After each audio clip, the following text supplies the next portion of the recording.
Well, hey there, my name is Dwan. I'm really glad to be with you today. We're going to talk about something that's really passionate for me and something that I've learned a lot about in the recent years, but maybe we haven't talked about it a lot or enough in church.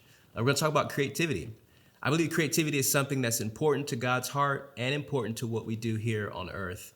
And today we're going to explore some creative confessions that have really transformed me from feeling stuck in my creative projects and uninspired even, to being free and full of fresh new ideas. And these ideas bring beauty to my life and hopefully to people around me.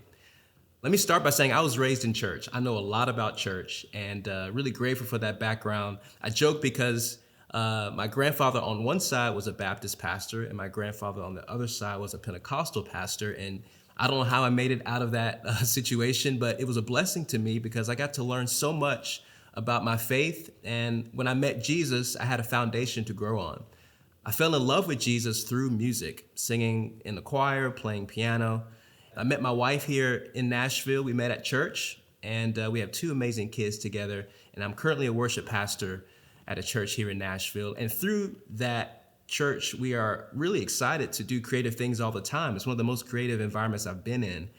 But I have noticed that in general, churches seem to lack a discussion around the creative arts and the beauty that creativity can bring to our world. So this is who this video series is for. You may be thinking that you are creative, or maybe you're watching this and thinking that you're not. Creativity is not just limited to music or painting or writing or architecture and design. Those are creative hobbies and jobs and careers, but also I believe that creativity can actually touch everybody. Believers and non-believers. And so I'm hoping that this conversation will ignite a passion in your heart to actually live like God. In Genesis chapter 1, verses 1 through 3, you've probably heard it before. I would like to read it. It says, "In the beginning, God created the heavens and the earth. The earth was without form and void, and darkness was over the face of the deep." And the reason I want to start with that scripture is because we learned pretty early on that not only was God in the beginning, he was creative in the beginning. So we learned two traits of God pretty early. He's eternal and that he's creative. Isn't that special? Isn't that encouraging for a creative person like you and I, that God is a creative being? And the next good thing I want to tell you is that we're not separate from God and that we're always different from him. He actually made us to be like him. Yes, he is high and lifted up. Yes, he is sovereign and omniscient, all powerful, all knowing. And we are not God, but we are creative like him. And I believe creativity is found in every seam and fold of the gospel message.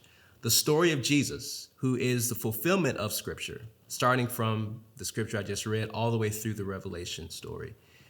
It's a remarkable, imaginative, and wonderful account. It's the best story ever told. But it's also our story too. My hope is that in this series that you will learn that creativity is not just for those who are just in the creative arts, but it's for those who want to live like God, those who want to live like a masterpiece, creatures created to be creative. I really believe that to be creative is to be like God. Now, I can't convince you of this good news. I can't persuade you to believe that. I know it sounds lofty and maybe hard to believe, but I can, by the help of the Spirit, inspire you to taste and see, to hear and respond, and to feel and be open to the gospel message through Christ and about creativity. I believe there's so much to be revealed in the gospel of Christ through the authority of Scripture and through the fire and trial of experience, but also in the beauty of our creative work. And I think that's what we may be learning about today, that there is beauty in the creative work of God. And so I had this creative passion that I want to share with you. And I want to help remove the roadblocks that keep us from being on this creative adventure that God has for us. And I have these 12 confessions that I've collected over time that basically allow me to say with my mouth and work with my hands and believe in my heart how to live and work like God. Like I said, this is not just for the stereotypical creative people as defined in the past. These truths are for anyone who wants to bring chaos into order. They want to find problems that can be solved, and they want to bring peace to a stressful situation. This is why we're here. This is what we want to learn about. I'm so glad you're going to join us on this journey.